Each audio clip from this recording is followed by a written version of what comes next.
Hi friends, ரொம்ப நாள் ஆச்சு வீடியோ பண்ணி. ஸோ மறுபடியும் உங்களுக்காக ஒரு சூப்பரான குழம்பு ரெசிபி. செம்ம ஈஸி, செம்ம டேஸ்டியாக இருக்கும்.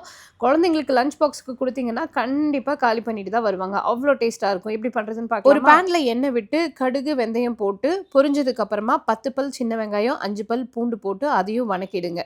கூட ஒரு பெரிய சைஸ் தக்காளி போட்டிருக்கேன், கொஞ்சமாக கருவேப்பிலை போட்டிருக்கேன், கூட ஒரு சிட்டிகை மஞ்சத்தூள் போட்டு நல்லா வணக்கி விட்டுருங்க. இப்போ நான் முருங்கைக்காய், கத்திரிக்காய் எடுத்திருக்கேன். நீங்கள் என்ன காய் வேணும்னாலும் எடுத்துக்கலாம். நமக்கு புளிக்குழம்பு தான் வைக்கிறோம்.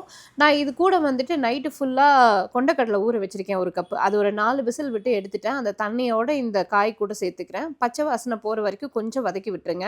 குழம்பு மிளகாத்தூள் நான் கடையில் தான் வாங்கினேன். 3 டேபிள் ஸ்பூன் குழம்பு மிளகாத்தூள் நான் ஆட் பண்ணியிருக்கேன். ஒரு எலுமிச்சம்பழ சைஸ் புளி கரைச்சி ஊற்றிருக்கேன். இது கூட கொஞ்சம் உப்பு சேர்த்து தேவையான அளவு தண்ணி விட்டு நல்லா கொதிக்க விட்டுருங்க. காய் வெந்ததுக்கு அப்புறமா ஒரு 2 ஸ்பூன் தேங்காய் பேஸ்ட் போடுங்க. அவ்வளோதான், போட்டு ஒரு 5 நிமிஷத்தில் இறக்கிடுங்க.